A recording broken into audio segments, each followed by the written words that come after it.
So I read House of X, Powers of X, and then X-Men by Hickman, Volume 1. So kind of just the beginning of the Krakoan age. I read this stuff, I think, closer when it came out, but I didn't really follow it through. And so I kind of wanted to kind of try it again and see, kind of follow it through. I'm still debating whether I'm going to read like everything or just like the main book to get the main story.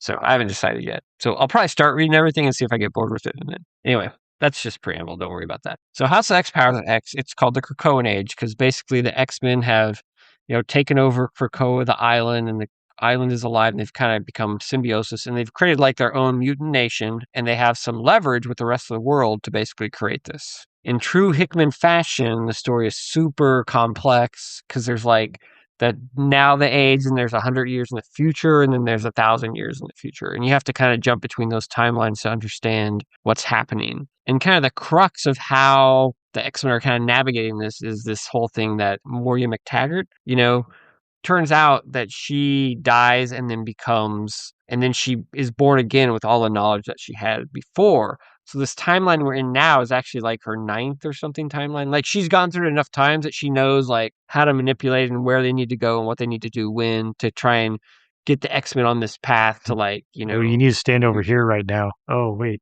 Here, move over. They're yeah, about to stuff shit like on that. you. Okay. So anyway, so it's That's super right. complex. It's done pretty well. Hickman in the House of X, Powers of X, those are kind of like the setup books to like do this whole thing. And man, there's so much in there. Like these little Easter eggs. You don't know if this is going to come back later. It probably will.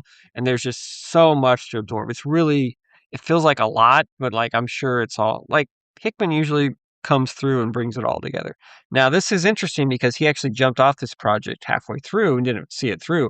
They were still following his outline, but it's kind of like how much did they really follow? Kind of like Game of Thrones. It's like, yeah, they had George Martin's outline. It didn't turn out quite what we They knew what thought. the endpoints were. They Yeah, really but couldn't maybe fill in the details the best. will it really work out? I don't know, but I'm curious to kind of delve into it and kind of see. So that's your House of X, Powers of X. Then the first volume of X-Men is just basically Hickman's X-Men book, which is considered one of the core books that kind of just takes from that setup and kind of keeps the story kind of moving. So it's cool. It's full of just really cool ideas like what Hickman does. A lot of neat concepts, but it's a lot of fun. It's very dense. I'm going to give it a go, Don. Did you read all the House of X, Powers of X, and all the X-Men stuff? I read the main X-Men books. Okay.